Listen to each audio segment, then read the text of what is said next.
Hello there, good afternoon, I hope you're doing well. Before the video begins, I'd like to express I am using fair use within my right and the particular aspect of fair use I am using.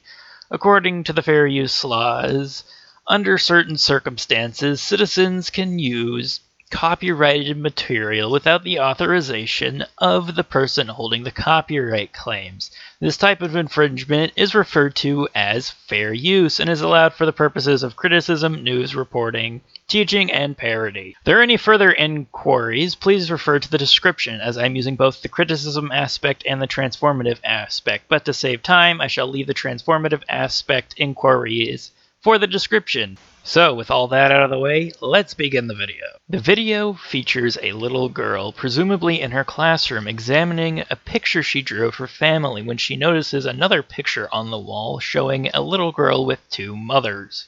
The little girl then proceeds home to show her mother the picture she drew of their family, and through conversation reveals the fact of her classmate having two mothers, along with what her teacher told her of marriage in and of itself. Carrie drew two mommies. She told me they're married to each other. My teacher says that all that matters is that people love each other and that they're happy. The mom is not a fan of this idea and begins to tell her daughter about Jehovah. Well, people have their own ideas about what is right and wrong. But what matters is how Jehovah feels. He wants us to be happy, and he knows how we can be happiest. That's why he invented marriage the way he did. You mean one man and one woman? Exactly. Look at Genesis 1:27. Jehovah created Adam and Eve, male and female.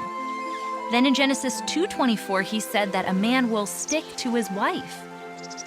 Later, Jesus said the same thing. Jehovah's standards haven't changed. It's kind of like going on an airplane. What would happen if someone wanted to bring something on the plane that wasn't allowed? They couldn't go on their trip. Right. It's the same with Jehovah. He wants us to be his friend and live in paradise forever. But we have to follow his standards to get there.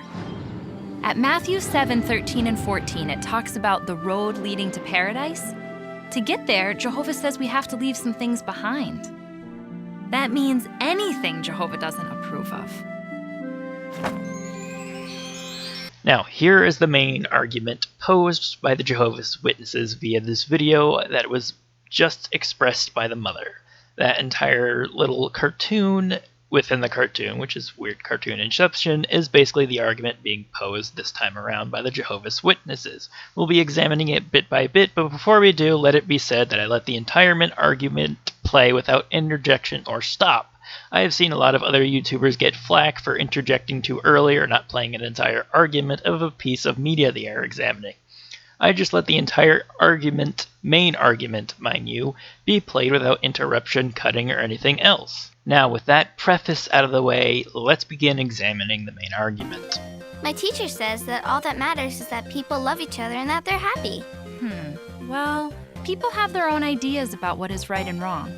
But what matters is how Jehovah feels. I don't know if the Jehovah's Witnesses know this or not. They probably do, or at least I hope they do. Most people who aren't religious, or at least Jehovah's Witnesses, probably don't give a flying fuckadoo what Jehovah feels. So to make the argument that because Jehovah feels this way is not really applicable if you're trying to convince a non-religious, or at least non-Jehovah's Witness audience. It doesn't matter. Now, if you're marketing this towards Jehovah's Witnesses, then yeah, duh, case closed. Obviously, this is an open and shut case, but this has been shared around and it's been publicized both towards Jehovah's Witnesses and non-Jehovah's Witnesses alike. This is not going to convince anybody that's not a Jehovah's Witness. If you don't believe Yahweh exists, or maybe you do believe he exists but doesn't have anything to do with your life and can't affect it at all, then this argument is just crap. It doesn't, to a non-Jehovah's Witness or a non-religious or whatever. It's like saying if you don't put a tooth under your pillow when it falls out, the tooth fairy won't give you money. It's, if I don't believe in the tooth fairy, then it doesn't fucking matter to me, does it? He wants us to be happy, and he knows how we can be happiest. That's why he invented marriage the way he did. You mean one man and one woman? Exactly. Look at Genesis 1:27. Jehovah created Adam and Eve, male and female. Then in Genesis 2:24, he said that a man will stick to his wife. Later, Jesus said the same thing. Jehovah's standards haven't changed. It's kind of like going on an airplane. What would happen if someone wanted to bring something on the plane that wasn't allowed? They couldn't go on the trip. Right. It's the same with Jehovah. He wants us to be his friend and live in paradise forever. But we have to follow his standards to get there. Objection! Okay, let's say for the sake of argument that Jehovah exists, just for shits and giggles, because I'd rather not retread the point I just made earlier, which I could do here, because both that previous point and the point about both the previous point and the point I'm about to make here are both applicable to this particular section I have isolated, but enough wordplay. Let's just say he exists, right?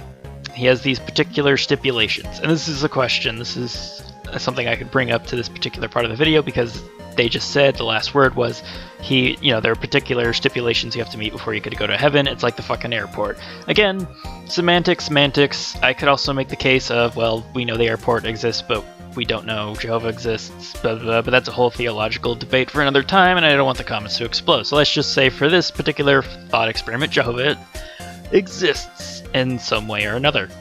And he has, as you said, particular stipulations that humans must meet before they are allowed to go through the gate, aka the gate of heaven, or gate of the airport, or whatever the fuck you want to say.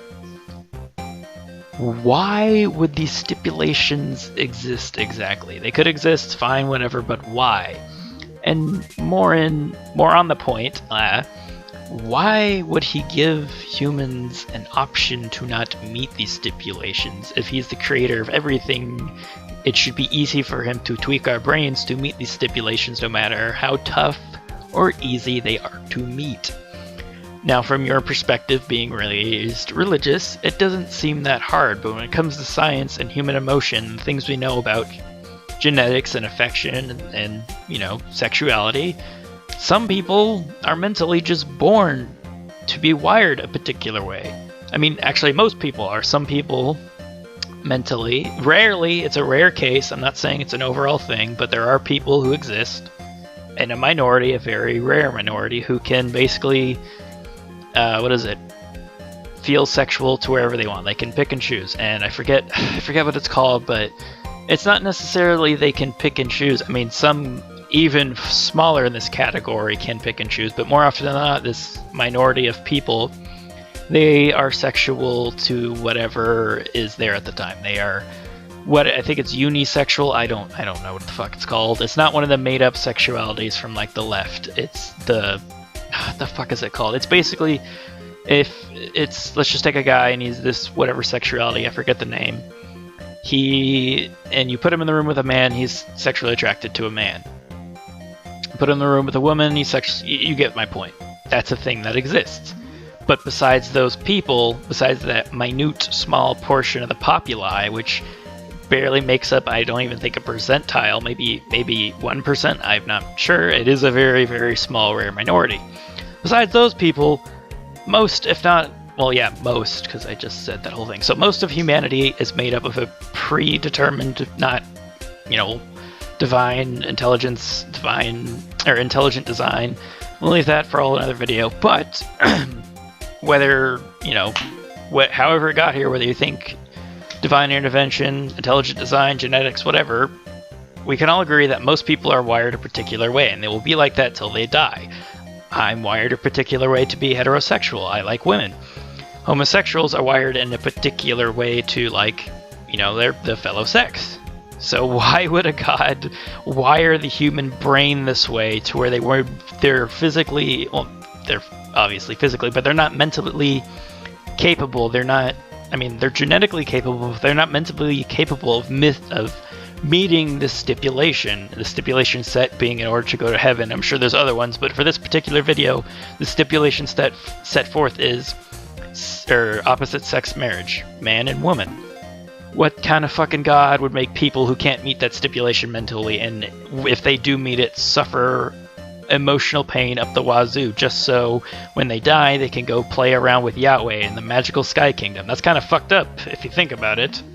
At Matthew 7:13 and 14, it talks about the road leading to paradise. To get there, Jehovah says we have to leave some things behind. That means anything Jehovah doesn't approve of. Okay, here's another argument for you. Couldn't you just assume, as Jehovah's Witnesses, or just as any religious person in Leading to paradise? To get there, Jehovah says we have to leave some things behind. That means anything Jehovah doesn't approve of. General who believes in a deity, like I live in the United States, so Christians in general, and I think Jehovah's Witnesses are a type of Christian, I'm pretty sure. Anyways, so let's just run with me on this. Think about this. Think about it like this. Which came first? And it's going to sound like a stupid question, but answer it and you'll see where I'm going. Which came first? The physical copy of your Bible with everything written in it, or your God? And you're like, well, you'll probably answer immediately. You'll say, my God. Okay, so theoretically, you guys just admitted, most of you will probably say in the comments, pause this video, of course, my God. Okay, your God came first. Before the book came your God, and then you can fucking claim later, yeah, he told man things and they put it in book. Forget that shit, that secondary shit for a bit. Your God came first, and according to most Christians, and according to the Bible, like Genesis or what have you, written record, quote unquote, what God did at the beginning is he snapped his fingers and existence happened and light and boogada-boogada-boo. So couldn't you be skeptical a bit? I mean, you can believe your God exists, that's fucking fine, but if I were a Jehovah's Witness or any type of religious, I'm skeptical about shit all the time, and I do the basically who came first, what happened first fallacy. I would think, reading the Bible with all its contradictions and flaws, that the Bible in and of itself was a ploy by my fellow man to use my religion or my belief to toy with me and to use me. So I would think everything in the Bible, fuck it, and originally the whole dealio is that everything and anything that my God created, since I would probably believe, since I'm a Christian in the United States and this theoretical, I would believe that he's infallible, he's omnipresent, omniscient. I would believe that everything he created was fucking perfect. That includes gays, trees, dogs, whatever. Because the God came first before the book.